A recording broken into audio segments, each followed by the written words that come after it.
আপনারা দেখছেন FSRL media. ভিডিওটি ভালো লাগলে আমাদের চ্যানেলটিকে সাবস্ক্রাইব করে আমাদের পাশে থাকা বেল আইকনটি প্রেস করে আমাদের সাথে। আমার যতটুকু ধারণা হচ্ছে কর্মক্ষেত্রে যে পুলিশ প্রশাসনকে তৃণমূল তাদের নিজেদের বাহিনী হিসেবে ব্যবহার করছে সারা রাজ্যে। এমতো অবস্থায় 26-এর বিধানসভা নিরপেক্ষ হওয়ার সম্ভাবনা নেই এই পুলিশ দিয়ে, এটা দিনের আলোর মতো পরিষ্কার।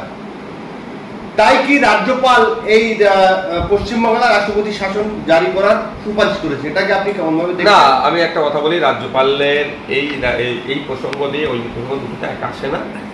আমি একজন নির্বাচিত জনপ্রতিনিধি, আজকে সরকারটা চলছে, এন্ড অফ দ্য ডে হাতে তো তাদের সার্টিফিকেট আছে, জিতা সার্টিফিকেট। সুতরাং এটা একটা নির্বাচিত সরকার।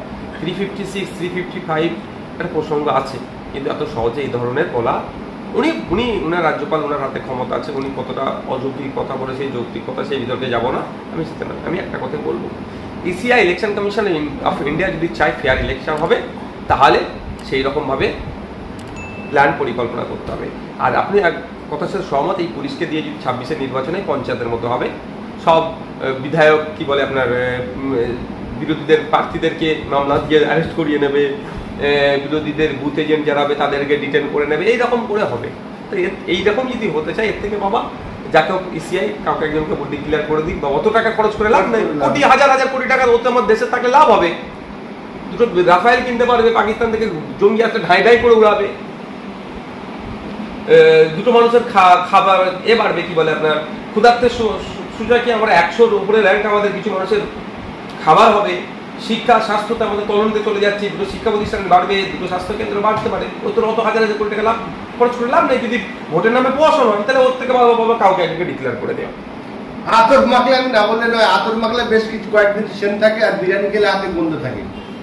এই ইলেকশন যখন ঘোষণা হয়, এই পুলিশ প্রশাসনকে ইলেকশন কমিশন নিয়ে নেয়, কিন্তু এরা শাসক দলের এত কথা শুনেছে 5 বছরে যে এই ভোট ঘোষণা হয়ে গেলে ইলেকশন কমিশনের আন্ডারে থাকলেও এরা তৃণমূলের হয়ে কাজ না। ব্যাপারটা হচ্ছে একদম সহমত আমি আপনাদের সাথে, যে এটার জন্য ইলেকশন কমিশন, দেখুন 2011 সালের নির্বাচনের কথা আমরা ভুলে যাচ্ছি না, এটা মাথায় রাখতে হবে। 2011 সালেও কিন্তু ইলেকশন কমিশনের ভোট করিয়েছিলেন, ইসিআই ভোট করেছিল। তো বিভিন্ন নির্বাচন, বিভিন্ন রাজ্যের নির্বাচন আমরা দেখছি। তো যদি ইসিআই যদি চায় যে ফেয়ার ইলেকশন হবে, নিরপেক্ষতা বজায় রেখে মানুষের রায়ের ভিত্তিতে সরকার গঠন হবে, তাহলে আমি আপনাকে কথা দিতে পারি, এই পুলিশ কেন